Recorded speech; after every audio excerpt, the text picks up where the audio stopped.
ఇంతమంది DSC బాధితులా? Yes sir, ఇంకా చాలా మంది ఉన్నారు సార్. అదే ఆశ్చర్యం అనిపిస్తుంది నాకైతే.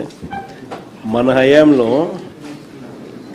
మనము ఎన్నికలు అయిపోయిన 4 నెలలకి గాంధీ జయంతి నాటికి, ఎన్నికలు జూన్లో అయిపోయినాయి, గాంధీ జయంతి నాటికి 1,30,000 మనం సచివాలయంలో ఉద్యోగాలు ఇప్పించినాం.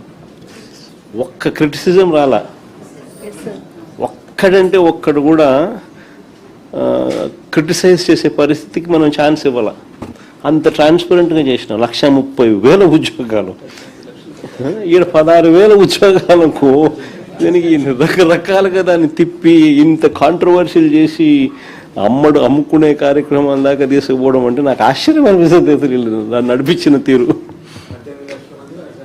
18 లక్షల మంది అందులో రాసినారు. అసలు నిజంగా వీళ్ళు ప్రవర్తించిన తీరు చాలా అన్యాయమైన తీరు. నేను ఒక ప్యానెల్ క్రియేట్ చేస్తాం జగదీష్, ఇది అయిపోయినాక సార్. ఇది డీల్ చేసే దానికోసం మన లీగల్ సైడ్ నుంచి మన లాయర్లు ఎవరైతే, మన సీనియర్ అడ్వకేట్లు ఎవరైతే మన దగ్గర ఉన్నారో, సుధాకర్ రెడ్డి, మన వీళ్ళందరినీ కూడా తీసుకొని వచ్చి ప్యానెల్ క్రియేట్ చేసి ఇక్కడ కల్పనమ్మను, చంద్రశేఖరన్ ఎమ్మెల్సీలు, మన పార్టీ తరఫున టీచర్లు ఎమ్మెల్సీలు ఎవరైతే ఉన్నారో వీళ్ళని కూడా తీసుకొని వచ్చి ఆ కమిటీలో పెట్టి ఇక్కడ మీకు అందుబాటులో ఉండేట్టుగా చేస్తాం. మీకు అన్ని రకాలుగా న్యాయపరంగా మీకు ఖర్చు లేకోకుండా న్యాయపరంగా అన్ని రకాలుగా మనమే దీన్ని ఫైట్ చేసే విధంగా we will take it up. అది చేస్తాం. ఇక్కడ జియో ఫస్ట్ ఏమో ఇచ్చి సార్ ఎటువంటి ఎగ్జామ్ పెట్టుకోకుండా సర్టిఫికేట్ల కేవలము వీళ్ళ ఇష్టారాజ్యంగా దొంగ సర్టిఫికేట్ల ప్రకారము, లేకపోతే వీళ్ళ సర్టిఫికేట్లు ఏదైతే కరెక్ట్ అనుకుంటారో దాని ప్రకారమే ఉద్యోగాలు ఇచ్చే కార్యక్రమాలు చేసినారు. ఎవరైతే వెరిఫికేషన్ చేస్తారో సార్, ఆ తర్వాత వాళ్ళు ఉద్యోగాలు ఇచ్చేసిన తర్వాత ఆ సర్టిఫికేట్ మళ్ళీ జీవో అది క్యాన్సిల్ చేసి ఇప్పుడు మళ్ళీ ఎగ్జామ్ మళ్ళీ మీరంతా రాయాలా అని చెప్పి అంటున్నారు. ఫస్ట్ ఏమో వాళ్ళు ఒక జీవో ఇచ్చినారు. అవును సార్. వీళ్ళు ఎలాంటి ఎగ్జామ్కు రాయాల్సిన అవసరం లేదు, వీళ్ళకు ఎగ్జామ్ రాయాల్సిన అవసరం లేకుండా కేవలం వీళ్ళ సర్టిఫికెట్ల ఆధారంగానే మేము అపాయింట్మెంట్ ఇస్తాము అని చెప్పి తర్వాత వాళ్ళు ఇష్టం వచ్చినట్టుగా ఆ కార్యక్రమాన్ని చేసినారు. నువ్వు సర్టిఫికెట్ల ఆధారంగా నువ్వు ఇంకా బలమైన సర్టిఫికెట్ పెట్టినా నీకు ఉద్యోగం ఇవ్వలేదు. కానీ వాళ్ళు ఇష్టం వచ్చినట్టుగా వాళ్ళు చేసుకున్న తర్వాత మళ్ళీ వెంటనే మళ్ళీ ఇంకో జీవో మళ్ళీ మార్పు చేసేసి ఇప్పుడు మళ్ళీ మీకు కూడా ఎగ్జామ్ మళ్ళీ దీనికి కూడా ఎగ్జామ్ రాస్తేనే, ఎగ్జామ్ పాస్ అయితేనే అని మళ్ళీ తీసుకొచ్చినారు.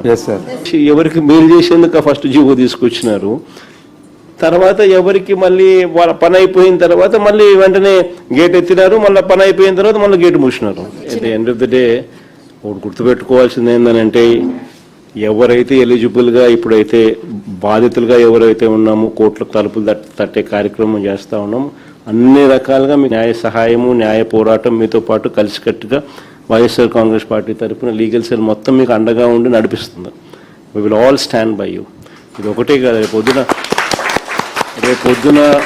రేపొద్దున అన్యాయం జరిగింది అని అంటే మాత్రం మళ్ళీ మన ప్రభుత్వం వచ్చిన తర్వాత మళ్ళీ ఒకసారి దీని మీద ఒకసారి రీఎంక్వైరీ చేద్దాం. Don't worry, will demand for an enquiry తల్లి, will demand for CBI enquiry. In fact వీళ్ళు పొరపాటున వీళ్ళు ఏ రకంగా వీళ్ళు చేయకపోయినా కూడా నాట్ ఓన్లీ ఇప్పుడు ప్రస్తుతానికి నేను చెప్తా ఉన్నాను, ఈ కోర్ట్స్ అనేది ఆశ్రయిస్తూ ఉన్నాం అనేది one part of the story. Matter of only time. కొంచెం ఓపిక పట్టు. ఏడిచినందువల్ల సాధించేది ఏం లేదు, ధైర్యం కోల్పోవడం వల్ల మనం సాధించేది ఏం లేదు. ధైర్యంగా ఉండండి. Matter of only time. 3 ఏళ్ళు కళ్ళు మూసుకుంటే కళ్ళు అయిపోతుంది. మనం వచ్చిన తర్వాత ఎగ్జాక్ట్లీ ఎవరెవరైతే ఈ రకంగా బాధితులుగా ఉన్నారో మీ స్పెసిఫిక్ కేసెస్ మీదనే ఒక ప్రత్యేక కమిషన్ వేసి ఎంక్వైరీ చేపిస్తాం. నేను చెప్తా ఉన్నాను, ఎక్కడ కూడా అన్యాయం అనేది ఎవరికి జరిగినా కూడా we will repair the system. We will ensure that everybody is posted back. బాధపడితే సాధించేది ఏమైనా గుర్తుపెట్టుకో. ఈ మనం పోరాటం చేస్తేనే మన సమస్య అనేది హైలైట్ అవుతుంది, అందరి దృష్టికి వెళ్తుంది, న్యాయం అనేది జరుగుతుంది. న్యాయం అనేది కూడా మనం పోరాటం చేయకపోతే జరగదు. It can only be justice can only be delayed, it cannot be denied. అది ఒక్కటి ఖచ్చితంగా గుర్తుపెట్టుకో, దేవుడు ఎప్పుడైనా కూడా మనకు తోడుగా ఉంటాడు. Don't worry about it. God will help us, God will guide us. అలాంటప్పుడు 1:1 వెరిఫికేషన్ పిలవకూడదు సార్, మమ్మల్ని అక్కడే ఆగిపోయి ఉంటాం సార్. ఒకటి దీంట్లోమా 1:1 అని చెప్పి పిలిచి సబ్జెక్ట్ వెరిఫికేషన్ ఆఫ్ సర్టిఫికేట్స్ మాత్రమే అన్న పరిస్థితి నుంచి రిజెక్ట్ చేయడం అన్నది ఒక తప్పు అయితే, వన్ వెరిఫికేషన్ అనేది లో పూర్తిగా సర్టిఫికేట్లో ఆథెంటిక్ జెన్యున్ అని చెప్పి తెలిసి ఉన్నా కూడా రిజెక్ట్ చేయడం ఒక తప్పు అయితే, రెండోది ఇంకోటి ఏంటంటే, ఇంకొకటి ఇంటెన్షనల్గా వీళ్ళు చేసిన మిస్చివస్ పని ఏంటంటే, ఏ ఎగ్జాము రాయకుండా స్పోర్ట్స్ అని చెప్పి ఒక కేటగిరీ ఒకటి క్రియేట్ చేసి వాళ్ళకి ఎటువంటి ఎగ్జాము అవసరం లేదు, ఎటువంటి క్వాలిఫికేషన్ అవసరం లేదు అని చెప్పి వాళ్ళకు టీచింగ్ పోస్టులకు ఉద్యోగాలు ఇచ్చేసే కార్యక్రమంలో భాగంగా ఇయడము, అది తీసుకొచ్చేదానికోసం మిమ్మల్ని అందరినీ కోసేయడము.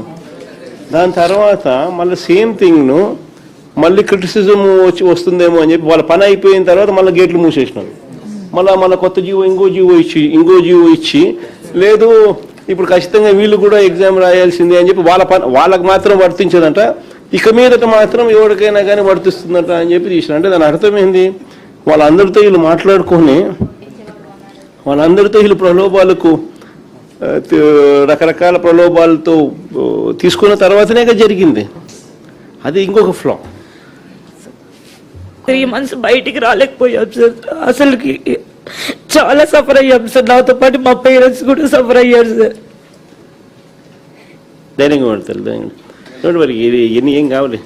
ఇంతకన్నా 1998 బ్యాచ్ ఎప్పుడు చెప్పు, దాంట్లో మా బాబాయ్ కూడా ఉన్నాడు సార్. 98 డిఎస్సి అట్లాంటి వాళ్ళకి న్యాయం చేసినామంట.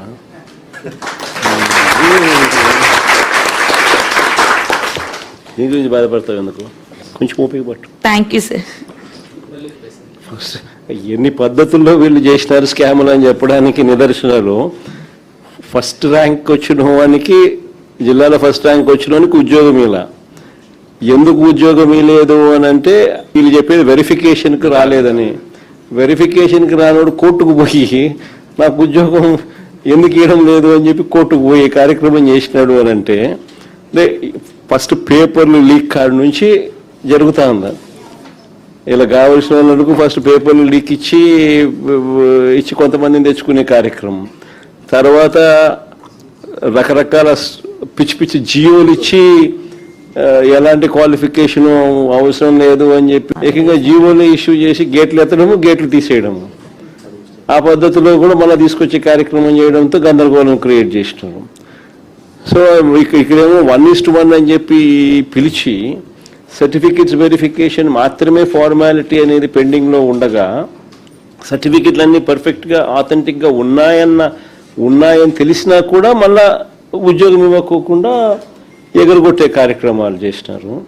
ప్లస్ మిమ్మల్ని ఎగరగొడుతూ ఫిల్అప్ చేసినట్టు చూస్తే మోస్ట్ అబ్జర్వ్డ్ పేర్లు ఎక్కడెక్కడో ఏదో క్వాలిఫికేషన్లో ఉన్న వాళ్ళని తీసుకొని వచ్చి ఇచ్చిన పరిస్థితులు కూడా కనిపిస్తూ ఉన్నాయి. వాళ్ళ క్లారిఫికేషన్ అడిగితే అసలు లెక్కలేనితనంతో క్లారిఫికేషన్ ఇస్తారు. మీరు అడిగేది ఒక క్వశ్చన్ అడుగుతారు, వాడు క్లారిఫికేషన్ ఇచ్చేది మీరు అడిగిన భాష అర్థం కానట్టుగా ఏదో వేరే ఆన్సర్ చూస్తే వేరే మాదిరిగా ఇంకొక క్వశ్చన్కి సంబంధించిన ఆన్సర్ ఇస్తా ఉన్నారు. అంటే లెక్కలేనితనంతో ఆన్సర్ ఇస్తా ఉన్నారు. మీ అందరికీ మళ్ళీ ఒకసారి చెప్తా ఉన్నాను, మనకు మాట్లాడగలిగిన వాళ్ళు బహుశా నా దగ్గరికి కొంతమంది రాగలిగినారు, చాలామంది కొన్ని వేల మంది చాలా మంది బహుశా రాలేని పరిస్థితిలో కూడా ఉన్న వాళ్ళు కూడా చాలా మంది కూడా ఉండొచ్చు. బట్ ప్రతి ఒక్కరికి కూడా నేను భరోసా చెప్తాను, ఇక్కడ ఒక కోఆర్డినేషన్ కింద ఇట్లా ఇద్దరు ఎమ్మెల్సీలు, వీళ్ళిద్దరు టీచర్స్ ఎమ్మెల్సీలే, చంద్ర అండ్ కల్పనమ్మ, వీళ్ళకి తోడు మన స్టూడెంట్ వింగ్ నుంచి ప్లస్ మన లీగల్ సైడ్ నుంచి కూడా మన పార్టీ లీగల్ సైడ్ నుంచి కూడా లాయర్లు అందరినీ కూడా ఎంపానల్ చేసి ఒక కమిటీని ఫామ్ చేసి ఇక్కడ పెడతాం. ఎవరికి ఏ సమస్య వచ్చినా కూడా ఎనీ లీగల్ హెల్ప్, మీరెవరికి రూపాయి కూడా డబ్బు ఖర్చు కాకుండా వీళ్ళే లీగల్గా కోర్టులలో కేసులు వేసి మీ తరపున వాద్యం చేసేట్టుగా వీళ్ళందరినీ కూడా పురమాయిస్తూ ఉన్నాం. సో వీళ్ళందరూ కూడా దానికి అన్ని రకాలుగా కూడా చేస్తారు, చేసి కోర్టులో కొట్లాడే కార్యక్రమం చేస్తాము. మరోవైపున సిబిఐ ఎంక్వైరీ కూడా గట్టిగా అడిగే కార్యక్రమం కూడా చేస్తాము. ఇవన్నీ ఒక ఎత్తు. పొరపాటున ఏదైనా డిలే కావడమో ఇంకోటి కావడమో మీకు న్యాయం జరగని పరిస్థితి ఏదైనా ఉన్నా కూడా బాధపడకు. ఓన్లీ 3 ఏళ్ళే మా దగ్గర మన ప్రభుత్వం వస్తుంది.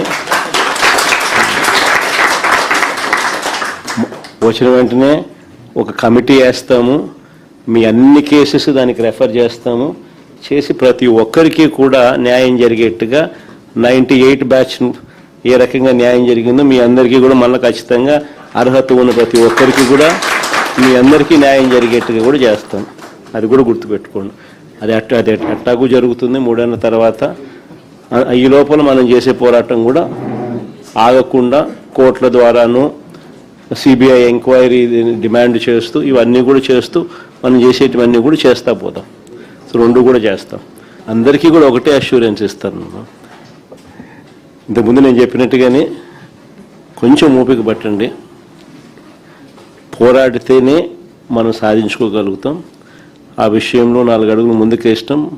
ఖచ్చితంగా పోరాడుతూ ఉన్నారు. అన్ని రకాలుగా సహాయ సహకారాలు నా తరపు నుంచి కూడా అన్నీ ఉంటాయి.